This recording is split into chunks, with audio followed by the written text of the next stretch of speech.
Hello मित्रों, केम छो? मजामां छो? आ अमारी यूट्यूब चेनल पर तमारुं स्वागत है। मित्रों, आजनो मारो विषय है कि टेट टाट तलाटी माटे ચોપડીના અંદરથી સામાજિક વિજ્ઞાન ધોરણ 6 થી 8 ની આપણે પ્રશ્નોત્તરી લાવ્યા છો મિત્રો, જે તમારી ટેટ 1 2 અને બીજું તલાટીના અંદર અને જેટલી પણ વર્ગ 3 ની આવનારી એક્ઝામના અંદર આના અંદર છે મિત્રો પ્રશ્નો તો આવતા જ હોય છે અને ચોપડીના અંદરથી લીધેલું છે મિત્રો। જીસીઆરટી દ્વારા જે પુસ્તક તૈયાર કરવામાં આવે છે એના અંદર 6 થી 8 ની જે બુક છે એના પ્રશ્નોત્તરી છે, એટલે આ વિડીયો તમને ખૂબ જ ઉપયોગી બનશે મિત્રો। એટલે આ વિડીયોની લિંક તમારા મિત્રોને શેર કરી દેજો અને બીજી વસ્તુ કે ચેનલ પર નવા હોય તો ચેનલને સબસ્ક્રાઇબ કરી દેજો। તો ચાલો આપણે વિડીયો આજનું ચાલુ કરી દઈએ। પહેલા નંબરનો પ્રશ્ન આપણે જોઈએ કે ભારતમાં કઈ સદીમાં પંચમાર્કના સિક્કા મળી આવ્યા છે? તો ઈસવીસન પૂર્વેની 5મી સદીના અંદર મળી આવ્યા હતા મિત્રો।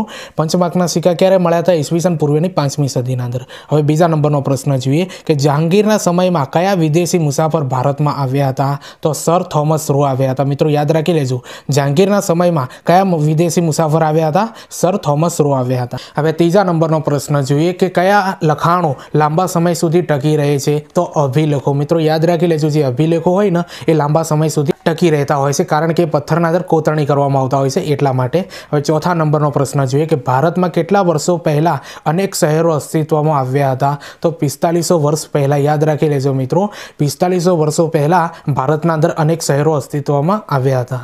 હવે પાંચમા નંબરનો પ્રશ્ન જોઈએ કે ઈરાનીઓ હિન્દુ નદીને શું કહેતા હતા? હિન્ડોસ તરીકે ઓળખતા હતા। શું નામ આપ્યું હતું?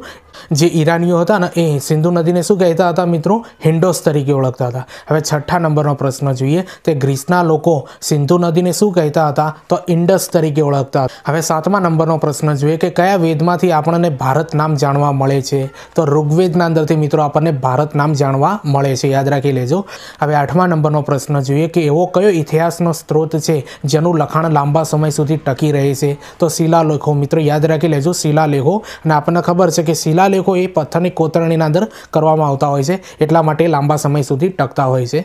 અને નવમા નંબરનો પ્રશ્ન જોઈએ તે ગૌતમ બુદ્ધનો જન્મ ઈસવીસન પૂર્વે 567માં થયો હતો, એટલે ઈસવીસન 2000માં કેટલા વર્ષના થયા હશે? તો મિત્રો 2586ના થયા હશે, 2586 વર્ષના થયા હશે। હવે 10મા નંબરનો પ્રશ્ન જોઈએ કે જ્યાં અભિલેખાગાર આવેલું હોય તે સ્થળનું નામ જણાવો? તો દિલ્હી મિત્રો, યાદ રાખી લેજો, દિલ્હીના અંદર અભિલેખાગાર આવેલું છે। આ પ્રશ્ન સામાન્ય રીતે આ એક્ઝામના અંદર પૂછાઈ શકે છે મિત્રો। અને આ વિડીયોની સિરીઝ બનાવવાના અંદર મિત્રો ઘણી બધી મહેનત બનતી હોય છે, એટલે ચેનલ પર નવા હોય તો ચેનલને સૌપ્રથમ સબસ્ક્રાઇબ કરી દો મિત્રો। અને આ પ્રકારના વિડીયો બનાવવાના અંદર મિત્રો ઘણી બધી મહેનત બનતી હોય છે, એટલે આ વિડીયોની લિંક તમારા મિત્રોને શેર કરી દેજો। અને બીજી ખાસ વસ્તુ કે ટેટ ટાટ માટે મેં સિરીઝ બનાવેલી છે મિત્રો, પ્લેલિસ્ટના અંદર જઈને તમે ટેટ 1 2 ની તૈયારી કરતા હોય તો મારા વિડીયો જોઈ લેજો મિત્રો। મેં 18-19 વિડીયો બનાવ્યા છે જે તમારી ટેટ 1 માટે ખૂબ જ ઉપયોગી છે। વર્ગ 3ની તમે એક્ઝામની તૈયારી કરતા હોય તો મિત્રો ઘણા બધા વિડીયો બનાવેલા છે, તમે ચેનલ પર જઈને જોઈ શકો છો। તો ચાલો આપણે 11મા નંબરનો પ્રશ્ન જોઈ લઈએ કે તામ્રપત્રો ગુજરાતમાં કઈ જગ્યાએ જોવા મળે છે? તો આનો જવાબ આવશે મિત્રો 3 જગ્યાઓ પર જોવા મળે છે। પહેલા નંબરના અંદર આવે છે શ્રી હેમચંદ્રાચાર્ય જૈન જ્ઞાન મંદિર પાટણના અંદર પણ જોવા મળે છે। બીજા નંબરના અંદર LD institute of Indology Navrangpur અમદાવાદના અંદર પણ જોવા મળે છે। और ત્રીજા નંબરના અંદર આપણે જોઈ લઈએ મિત્રો ભોજે અધ્યયન અને સંશોધન વિદ્યાભવન અમદાવાદના અંદર પણ જોવા મળે છે। અને ચોથા નંબરના અંદર મિત્રો ગાંધીનગરના અંદર પણ જોવા મળતા હોય છે મિત્રો। એટલે આ 3 તમને ખાસ યાદ રાખી લેવાના મિત્રો, જેમાં ફરીથી આપણે એકવાર રિવિઝન કરી લઈએ કે તામ્રપત્રો ગુજરાતમાં કઈ જગ્યાએ જોવા મળે છે? તો પહેલી જગ્યા છે શ્રી હેમચંદ્રાચાર્ય જૈન મંદિર પાટણના અંદર જોવા મળે છે। બીજા નંબરના અંદર LD institute of Indology Navrangpura અમદાવાદના અંદર પણ જોવા મળે છે। और ત્રીજા નંબરના અંદર ભોજે અધ્યયન અને સંશોધન વિદ્યાભવન અમદાવાદના અંદર પણ જોવા મળે છે મિત્રો, યાદ રાખી લેજો, મોસ્ટ આઈએમપી પ્રશ્ન છે। 12મા નંબરનો પ્રશ્ન આપણે જોઈએ કે કોના અવસાન પછી દક્ષિણ ભારતના વિશાળ સામ્રાજ્યનું નાના નાના સ્વતંત્ર રાજ્યમાં વિભાજન થયું? તો પુલકેશી બીજાના મિત્રો, યાદ રાખી લેજો, પુલકેશી બીજાના મૃત્યુ પછી જે દક્ષિણ ભારતનું જે સામ્રાજ્ય હતું ને નાના નાના સ્વતંત્ર રાજ્યમાં વિભાજન થયું, પુલકેશી બીજો આવશે, યાદ રાખી લેજો। હવે 13મા નંબરનો પ્રશ્ન જોઈએ કે રાજપૂતોએ કેટલા વર્ષ સુધી ભારતને વિદેશી આક્રમણોથી બચાવ્યો હતો? તો 500 વર્ષ સુધી મિત્રો, યાદ રાખી લેજો, રાજપૂતોએ વિદેશી આક્રમણથી ભારતને 500 વર્ષ સુધી બચાવ્યું હતું। 14મા નંબરનો પ્રશ્ન જોઈએ કે 7મી સદીમાં ભારતમાં કઈ શક્તિનો ઉદય થયો હતો? તો સામંતશાહી, યાદ રાખી રાખી લેજો 7મી સદીના અંદર ભારતના અંદર સામંતશાહી શક્તિનો ઉદય થયો હતો। હવે 15મા નંબરનો પ્રશ્ન આપણે જોઈએ કે ગઢવાલ રાજ્યની સ્થાપના કોણે કરી હતી? તો ચંદ્રદેવે કરી હતી મિત્રો, યાદ રાખી લેજો। હવે 16મા નંબરનો પ્રશ્ન જોઈએ કે ગઢવાલ રાજ્યની કનોજ સિવાય બીજી કઈ રાજધાની હતી? તો કાશી હતી, યાદ રાખી લેજો। હવે 17મા નંબરનો પ્રશ્ન જોઈએ કે ગઢવાલ કુળનો સૌથી પ્રતાપી અને પરાક્રમી રાજા કોણ હતો? કૃષ્ણરાજ હતો મિત્રો, યાદ રાખી લેજો। તે ગઢવાલ કુળનો સૌથી પ્રતાપી અને પરાક્રમી રાજા કોણ હતો? કૃષ્ણરાજ। હવે 18મા નંબરનો પ્રશ્ન આપણે જોઈએ કે કયા રાજાએ ગઝનવીના આક્રમણને અટકાવ્યું હતું? મિત્રો યાદ રાખી લેજો, અહીંયા પ્રિન્ટિંગ મિસ્ટેક છે એટલે અહીંયા ગઝનવી આવશે। તો કયા રાજાએ ગઝનવીના આક્રમણને અટકાવ્યું હતું? તો ગોવિંદચંદ્રએ અટકાવ્યું હતું મિત્રો, યાદ રાખી લેજો। તમારા દિમાગના અંદર અલગ અલગ રાજાઓ હશે મિત્રો, ભીમદેવ છે, આ છે તે, બરોબર। તો કહેવાનો મતલબ એટલો છે મિત્રો કે ભારત દેશના અંદર ઘણા બધા એવા રાજા હતા કે જેમને આ ગઝનવી સામે આક્રમણ કરેલું હતું મિત્રો, એનું આક્રમણને અટકાવ્યું હતું। હવે 19મા નંબરનો પ્રશ્ન જોઈએ કે કયા રાજાઓએ અનેક બૌદ્ધ વિહારોનો જીર્ણોદ્ધાર કરાવ્યો હતો? તો આના અંદર મિત્રો જવાબ આવશે ગોવિંદચંદ્ર। આ બહુ સારો પ્રશ્ન છે મિત્રો કે કયા રાજાએ ઘણા બધા બૌદ્ધ વિહારોનો જીર્ણોદ્ધાર કરાવ્યો હતો? એ રાજા કોણ હતો? તો ગોવિંદચંદ્ર હતો। હવે 20મા નંબરનો પ્રશ્ન આપણે જોઈએ કે બુંદેલખંડના ચંદેલના શાસકોમાં કોનો સમાવેશ થતો નથી? તો મિત્રો અહીંયા 4 રાજાઓના નામ આપ્યા છે, યશોવર્મા, મિહિર ભોજ, કીર્તિવર્મન અને પરમહિતદેવ, યાદ રાખી લેજો। તો આ 4ના અંદરથી મિત્રો જે મિહિર ભોજ છે ને એ ભોજ રાજાના શાસક હતા, ઓકે। તો અહીંયા ચંદેલના શાસકના અંદર નહીં આવે, મિહિર ભોજ, યાદ રાખી લેજો। હવે 21મા નંબરનો પ્રશ્ન આપણે જોઈએ કે ખજુરાહોના ભવ્ય મંદિર કયા વંશના શાસનકાળમાં બન્યા હતા? તો ચંદેલ વંશમાં મિત્રો, યાદ રાખી લેજો। આ પ્રશ્ન એક્ઝામના અંદર પૂછાયેલો છે અગાઉની। હવે 22મા નંબરનો પ્રશ્ન જોઈએ કે ચંદેલ વંશના ચંદેલોના મુખ્ય નગરોમાં કયા નગરનો સમાવેશ થતો નથી? ખજુરાહો, મહોબા, કાલિંજર કે ભોજપુર? તો મિત્રો અહીંયા ભોજપુર છે ને એ યાદ રાખી લેજો, એ ચંદેલના મુખ્ય નગરોના અંદર આનો સમાવેશ થતો નથી। હવે 23મા નંબરનો પ્રશ્ન જોઈએ કે પ્રાચીન કાળથી કયું શહેર ભારતીય રાજનીતિના કેન્દ્રમાં રહ્યું છે? તો દિલ્હી, યાદ રાખી લેજો મિત્રો। 24મા નંબરનો પ્રશ્ન આપણે જોઈએ કે 12મી સદીમાં તોમર અને ચૌહાણ રાજપૂતોના સમયમાં કયું શહેર વેપાર વાણિજ્યનું એક મહત્વનું કેન્દ્ર હતું? દિલ્હી, યાદ રાખી લેજો મિત્રો, મોસ્ટ આઈએમપી પ્રશ્ન છે। હવે 25મા નંબરનો પ્રશ્ન જોઈએ કે કઈ સદીની શરૂઆતમાં દિલ્હી સલ્તનતની સ્થાપના થઈ હતી? તો 13મી સદીના અંદર મિત્રો, યાદ રાખી લેજો કે 13મી સદીના અંદર દિલ્હી સલ્તનતની સ્થાપના થઈ હતી। હવે 26મા નંબરનો પ્રશ્ન જોઈએ કે 350 વર્ષ દરમિયાન દિલ્હી સલ્તનતમાં કુલ કેટલા વંશોએ સત્તા ભોગવી છે? તો 5 વંશોએ મિત્રો, યાદ રાખી લેજો। 5 વંશ એવા છે કે જેમણે દિલ્હી સલ્તનતના અંદર ખૂબ જ સત્તા એમને ભોગવી છે। કયા 5 વંશ હશે એ કોમેન્ટના અંદર મિત્રો જરૂરથી બતાવજો મને। હવે 27મા નંબરનો પ્રશ્ન જોઈએ કે દિલ્હી સલ્તનતમાં જે વંશોનો સત્તા ભોગવી તેમાં કયા એક વંશનો સમાવેશ થતો નથી? તો મિત્રો મુગલ વંશનો આના અંદર સમાવેશ થતો નથી, યાદ રાખી લેજો। હવે 28મા નંબરનો પ્રશ્ન જોઈએ કે દિલ્હી સલ્તનતમાં શાસન કરનાર વંશોમાં સૌ પ્રથમ કયા વંશે શાસન કર્યું હતું? તો ગુલામ વંશે મિત્રો આના અંદર સૌ પ્રથમ શાસન કર્યું હતું। હવે 29મા નંબરનો પ્રશ્ન જોઈએ કે ભારતમાં દિલ્હી સલ્તનતની સત્તાનો પાયો કોણે નાખ્યો હતો? તો શહાબુદ્દીન ઘોરીએ પાયો નાખ્યો હતો મિત્રો। પાયો નાખવાની વાત થઈ છે એટલે પ્રશ્નને સારી રીતે સમજજો કે દિલ્હી સલ્તનતના અંદર સૌ પ્રથમ પાયો કોને નાખ્યો હતો? શહાબુદ્દીન ઘોરીએ, ઓકે। હવે 30મા નંબરનો પ્રશ્ન જોઈએ કે દિલ્હી સલ્તનતનો સૌ પ્રથમ સુલતાન કોણ હતો? કુતુબુદ્દીન ઐબક હતો। હવે 31મા નંબરનો પ્રશ્ન આપણે જોઈએ કે કુતુબુદ્દીન ઐબકને દિલ્હી સલ્તનતમાં કેટલા વર્ષ શાસન કર્યું હતું? 5 વર્ષ મિત્રો આને શાસન કર્યું હતું। હવે 32મા નંબરનો પ્રશ્ન જોઈએ કે કુતુબુદ્દીન ઐબકના અવસાન બાદ દિલ્હી સલ્તનતની ગાદી કોણ આવ્યું હતું? ઇલ્તુત્મિશ આવ્યો હતો મિત્રો, જે એનો જમાઈ થતો હતો। કોણ આવ્યું હતું? ઇલ્તુત્મિશ। હવે 33મા નંબરનો પ્રશ્ન જોઈએ કે ચેહલગાન ચારગા એટલે શું છે? તો 40 તુર્ક અમીરોનું દળ હતું મિત્રો। આ 40 જણાની ટુકડી હતી જેનું નામ હતું ચેહલગાન અને એમણે આ રીતે એમને શાસન કર્યું હતું, એટલે ચારગા આને કહેવાય છે કે 40 તુર્ક અમીરોનું દળ છે, ઓકે, ટુકડી છે। હવે 34મા નંબરનો પ્રશ્ન જોઈએ કે ભારતમાં મુગલ સામ્રાજ્યની સ્થાપના કોણે કરી હતી? તો બાબરે કરી હતી। હવે 35મા નંબરનો પ્રશ્ન જોઈએ કે ભારતમાં મુગલ સામ્રાજ્યની સ્થાપના કઈ સાલમાં થઈ હતી? તો ઈસવીસન 1526ના અંદર થઈ હતી। હવે 36મા નંબરનો પ્રશ્ન જોઈએ કે પાણીપતનું પ્રથમ યુદ્ધ કોની વચ્ચે થયું હતું? બાબર અને ઇબ્રાહિમ લોધી વચ્ચે થયું હતું મિત્રો, યાદ રાખી લેજો, આ પ્રશ્ન તમને આવડતો હશે। હવે 37મા નંબરનો પ્રશ્ન જોઈએ કે મોગલ શાસકોમાં કયા એક શાસકનો સમાવેશ કરી શકાય નહીં? તો ઔરંગઝેબ, શેરશાહ અને શાહજહાં અને હુમાયું। તો યાદ રાખી લેજો મિત્રો, શેરશાહ જે છે ને એ સુરી વંશનો શાસક હતો। ઔરંગઝેબ, શાહજહાં અને હુમાયું એ બધા કોણ છે? મોગલો છે, અને શેરશાહ સુરી છે ને એ સુરી શાસક છે, ઓકે। હવે 38મા નંબરનો પ્રશ્ન જોઈએ કે મુગલ બાદશાહ બાબર કઈ ભાષાઓ જાણતો જાણતો હતો? તો ફારસી અને અરબી, આ બે ભાષાઓ મુગલ બાદશાહ બાબર જાણતો હતો, ફારસી અને અરબી. હવે 39મા નંબરનો પ્રશ્ન જોઈએ કે હુમાયુ કઈ સાલમાં દિલ્હીની ગાદી ઉપર બેઠો હતો? તો 1530ના અંદર બેઠો હતો. હવે 40મા નંબરનો પ્રશ્ન જોઈએ કે કયા મુગલ બાદશાહના નામનો અર્થ નસીબદાર થાય છે? તો હુમાયુના. મિત્રો યાદ રાખી લેજો, પણ આજ એ સૌથી વધારે કમનસીબી રાજા હતો, બાદશાહ હતો. યાદ રાખી લેજો, હુમાયુનો નામનો મતલબ શું થાય છે? નસીબદાર થાય છે. હવે 41મા નંબરનો પ્રશ્ન જોઈએ કે હુમાયુ ગુજરાતના કયા સુલતાન સાથે યુદ્ધ કર્યું હતું? તો બહાદુર શાહ સાથે. હવે 42મા નંબરનો પ્રશ્ન જોઈએ કે કોની સાથે થયેલા યુદ્ધમાં પરાજિત થઈને હુમાયુને ભારતની બહાર જવું પડ્યું હતું? તો શેરશાહ સૂરીના સાથે. મિત્રો યાદ રાખી લેજો, શેરશાહ સૂરી અને હુમાયુના સાથે યુદ્ધ થયું હતું. એના અંદર હુમાયુ હારી ગયો હતો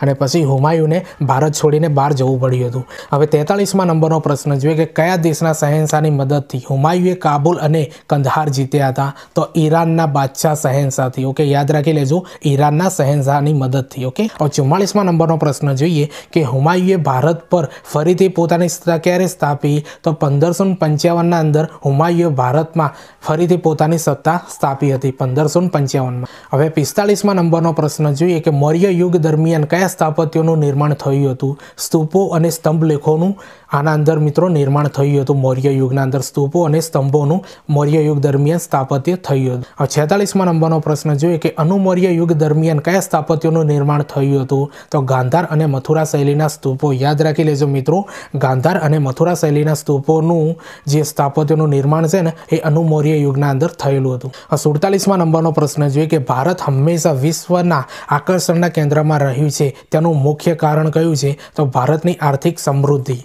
યાદ રાખી લેજો મિત્રો, આ ભારતની આર્થિક સમૃદ્ધિના લીધે જ મિત્રો વિશ્વના અંદર ભારત જે છે ને એ કેન્દ્ર સ્થાને રહ્યું છે. હવે 48મા નંબરનો પ્રશ્ન જોઈએ કે ઈસુની 15મી સદીમાં યુરોપમાં થયેલા નોંધપાત્ર સામાજિક અને ધાર્મિક પરિવર્તનો કયા નામે ઓળખાય છે? તો નવજાગૃતિના નામે ઓળખાય છે. હવે 49મા નંબરનો પ્રશ્ન જોઈએ કે તુર્કોએ કોન્સ્ટન્ટિનોપલ ક્યારે જીત્યું હતું? તો 1453ના અંદર જીત્યું હતું. હવે 50મા નંબરનો પ્રશ્ન જોઈએ કે ભારત અને યુરોપ વચ્ચેના વેપારના માધ્યમનું મુખ્ય મથક કયું હતું? તો કોન્સ્ટન્ટિનોપલ હતું. મિત્રો યાદ રાખી લેજો. હવે 51મા નંબરનો પ્રશ્ન જોઈએ કે તુર્કોએ કયું શહેર જીતી લેતા યુરોપિયન પ્રજાને ભારત તરફનો જળમાર્ગ શોધવાની જરૂર પડી? કોન્સ્ટન્ટિનોપલ. યાદ રાખી લેજો મિત્રો, આ પ્રશ્ન અનેક રીતથી પૂછાઈ શકે છે, એટલે આ પ્રશ્નને 2 થી 3 વાર લઈ લીધો છે. અને આ પ્રશ્નો મિત્રો તમારી એક્ઝામના અંદર ખૂબ જ ઇમ્પોર્ટન્ટ છે. અને તમને ખબર છે કે ઇતિહાસના પ્રશ્નો એ 5 થી 6 ગુણના અંદર દરેક એક્ઝામના અંદર પૂછાતા હોય છે. એટલે આ વિડીયો તમારા માટે કેટલું ઇમ્પોર્ટન્ટ છે એ તમે સમજી શકો છો.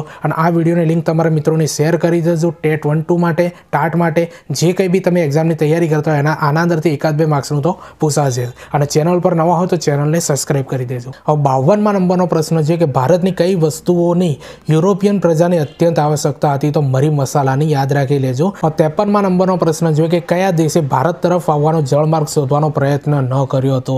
ફ્રાન્સ. અને તમને ખબર છે મિત્રો કે ફ્રાન્સ છે ને એ ભારતના અંદર સૌથી લાસ્ટના અંદર આવવાવાળી પ્રજા છે, કારણ કે પહેલાં બધા આવી ગયા એટલે એ લોકોએ જે આ રસ્તો છે જળમાર્ગે શોધી લીધો, એટલે આને શોધવાની કોઈ જરૂર પડી નહોતી. કયો દેશ હતો? ફ્રાન્સને. હવે 54મા નંબરનો પ્રશ્ન જોઈએ કે ભારત તરફ આવવાનો જળમાર્ગ કોને શોધ્યો હતો? તો વાસ્કો દી ગામાએ શોધ્યો હતો 1498ના અંદર. આ પ્રશ્ન બહુ વાર એક્ઝામના અંદર પૂછાયેલો છે. 55મા નંબરનો પ્રશ્ન જોઈએ કે વાસ્કો દી ગામા કયા દેશના વતની હતો? તો પોર્ટુગલ દેશનો હતો. યાદ રાખી લેજો. 56મા નંબરનો પ્રશ્ન જોઈએ કે ઈસવીસન 1498માં વાસ્કો દ ગામા ભારતના કયા બંદરે આવ્યો હતો? તો કાલિકટ બંદર કેરળના અંદર આવેલું છે મિત્રો. કાલિકટ બંદર કેરળના અંદર સૌપ્રથમ વાસ્કો દી ગામા ભારતના અંદર આવ્યો હતો. હવે 57મા નંબરનો પ્રશ્ન જોઈએ કે 1498માં કાલિકટમાં કયો રાજા રાજ્ય કરતો હતો, રાજ કરતો હતો? તો સામુદ્રિક રાજા હતો. કોણ હતો? સામુદ્રિક. રાજાનું નામ હતું સામુદ્રિક રાજા.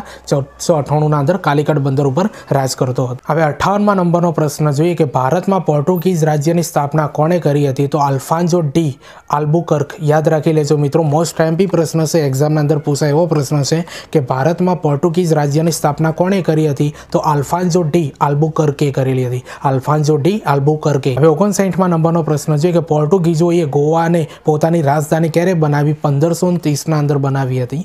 હવે 60મા નંબરનો પ્રશ્ન છે કે પોર્ટુગીઝોએ કયા સ્થળના સુલતાનને હરાવ્યો ન હતો? તો ગોલકોન્ડા। યાદ રાખી લેજો, ગોલકોન્ડાના જે સુલતાન હતા ને એમને ક્યારે પણ પોર્ટુગીઝોએ હરાવી શક્યા ન હતા। યાદ રાખી લેજો કયાનો સુલતાન હતો? ગોલકોન્ડાનો। હવે 61મા નંબરનો પ્રશ્ન જોઈએ કે કઈ યુરોપિયન પ્રજા સાગરના સ્વામી ગણાતી હતી? તો પોર્ટુગીઝ। યાદ રાખી લેજો મિત્રો, મોસ્ટ આઈએમપી પ્રશ્ન છે, એક્ઝામની અંદર પૂછાય એવો છે કે કઈ યુરોપિયન પ્રજા સાગરના સ્વામી તરીકે ગણાતી હતી? તો પોર્ટુગીઝ। 62મા નંબરનો પ્રશ્ન જોઈએ કે અંગ્રેજોએ પ્લાસીના યુદ્ધ પછી કોને બંગાળનો નવાબ બનાવ્યો? મીર જાફરને બનાવ્યો હતો। 63મા નંબરનો પ્રશ્ન જોઈએ કે બક્સરના યુદ્ધમાં વિજય મેળવીને અંગ્રેજોએ કોને વાર્ષિક 26 લાખ ખંડણી આપવાનું સ્વીકાર્યું? તો મુગલ બાદશાહ શાહ આલમને। યાદ રાખી લેજો, મુગલ બાદશાહ શાહ આલમને 26 લાખની ખંડણી આપવાનું અંગ્રેજોએ સ્વીકાર્યું હતું। હવે 64મા નંબરનો પ્રશ્ન આપણે જોઈએ કે કોણે અંગ્રેજોને બંગાળ, બિહાર અને ઓરિસ્સામાં દીવાની સત્તા આપી? તો યાદ રાખી લેજો મિત્રો, મુગલ બાદશાહ શાહ આલમે સત્તા આપી હતી અંગ્રેજોને બંગાળ, બિહાર અને ઓરિસ્સાની દીવાની સત્તા માટે। ઓકે। હવે 65મા નંબરનો પ્રશ્ન જોઈએ કે કયા ગવર્નર જનરલે ભારતમાં કાયમી જમાબંધી દાખલ કરી? કોર્નવોલિસે। યાદ રાખી લેજો। હવે 66મા નંબરનો પ્રશ્ન જોઈએ કે ભારતમાં કાયમી જમાબંધી ક્યારે દાખલ કરવામાં આવી હતી? તો 1793માં અંદર કરવામાં આવી હતી। હવે 67મા નંબરનો પ્રશ્ન જોઈએ કે કાયમી જમાબંધીમાં અંગ્રેજ સરકારના એજન્ટ તરીકે કોણે કામ કરવાનું હતું? તો જમીનદારી કરવાનું હતું। કોને કરવાનું હતું? જમીનદારી કરવાનું હતું। 68મા નંબરનો પ્રશ્ન જોઈએ કે કાયમી જમાબંધીમાં જમીનદારે જમીન મહેસૂલના કેટલા ટકા ભાગ અંગ્રેજ સરકારને આપવાના હતા? તો 9% ભાગ મિત્રો, 9%ના ભાગ અંગ્રેજ સરકારને આપવાના હતા।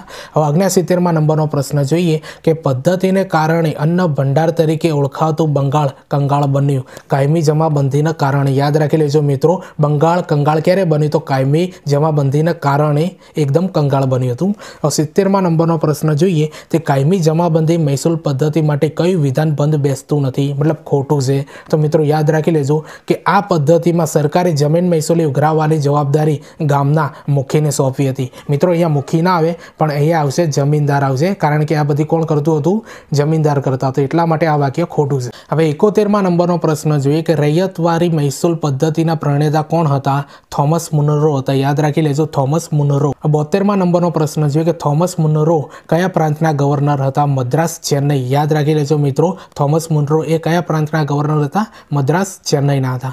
73મા નંબરનો પ્રશ્ન જોઈએ કે કઈ પદ્ધતિનો અમલ ભારતના ઉત્તર પશ્ચિમ પ્રાંતો અને મધ્ય ભારતના કેટલાક પ્રદેશોમાં થયો હતું? મહાલવારી પદ્ધતિ। યાદ રાખી લેજો, મહાલવારી પદ્ધતિ। 74મા નંબરનો પ્રશ્ન જોઈએ કે બ્રિટિશ મહેસૂલી દફતરમાં ગ્રામ અથવા ગ્રામના સમૂહ માટે કયો શબ્દ વાપરવામાં આવ્યો હતો? તો મહાલ શબ્દ વાપરવામાં આવ્યો હતો મિત્રો। કયો શબ્દ? મહાલ। હવે 75મા નંબરનો પ્રશ્ન જોઈએ કે મહાલવારી મહેસૂલી પદ્ધતિમાં જમીન મહેસૂલ વસૂલ કરવાની જવાબદારી કોને સોંપવામાં આવી હતી? મુખીને કરવામાં આવી હતી મિત્રો। કોને આપી હતી? મુખીને। અને પહેલાના અંદર આવશે મિત્રો જમીનદાર। ઓકે। 76મા નંબરનો પ્રશ્ન જોઈએ કે બંગાળમાં દીવાની સત્તા પ્રાપ્ત કર્યા પછી ઈસ્ટ ઇન્ડિયા કંપનીનો મુખ્ય ઉદ્દેશ શું હતો? તો યુરોપના દેશોમાં માંગ હોય તેવી વસ્તુઓ ભારતમાંથી મેળવવાનો। યાદ રાખી લેજો મિત્રો। હવે 77મા નંબરનો પ્રશ્ન જોઈએ કે 1857ના સ્વાતંત્ર્ય સંગ્રામના મુખ્ય નેતાઓમાં કોનો સમાવેશ કરી શકાય નહીં? તો અહીંયા મિત્રો 4 નેતાઓ આપેલા છે, બાલાજી વિશ્વનાથનો, રાણી લક્ષ્મીબાઈનો, નાના સાહેબ પેશવાનો, તાતા ટોપીઓનો। યાદ રાખી લેજો મિત્રો, આ 4 જે છે ને એના અંદરથી બાલાજી વિશ્વનાથનો આના અંદર સમાવેશ કરી શકાય નહીં। બાકીના જે 3 છે ને, રાણી લક્ષ્મીબાઈ, નાના સાહેબ પેશવા અને તાત્યા ટોપે, આ 3નો સમાવેશ કરી શકાય છે। ખાલી ન કરી શકાય તો બાલાજી વિશ્વનાથનો ન કરી શકાય। હવે 78મા નંબરનો પ્રશ્ન જોઈએ કે 1857ના સ્વાતંત્ર્ય સંગ્રામનું મુખ્ય કારણ કયું હતું?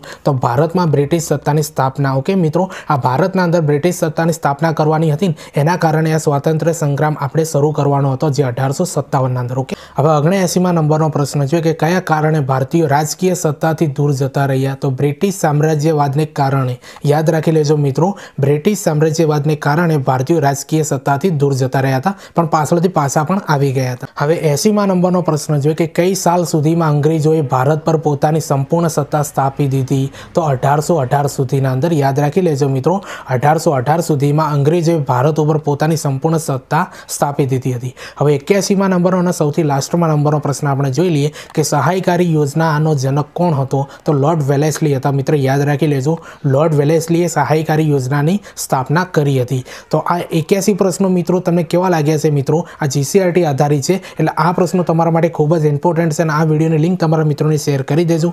અને ચેનલ ઉપર મિત્રો મેં ઘણા બધા વિડીયો બનાવ્યા છે, જે ટેટ 1-2 માટે પણ છે અને બીજી વર્ગ 3ની એક્ઝામની તમે તૈયારી કરતા હો તો એના માટે પણ વિડીયો બનાવેલા છે. એટલે ચેનલ પર જઈને મારા વિડીયો જોવાનું ભૂલશો નહીં અને ચેનલને સબસ્ક્રાઈબ કરી દેજો. તો ચાલો આપણે મળીએ બીજા વિડીયોના અંદર. બાય.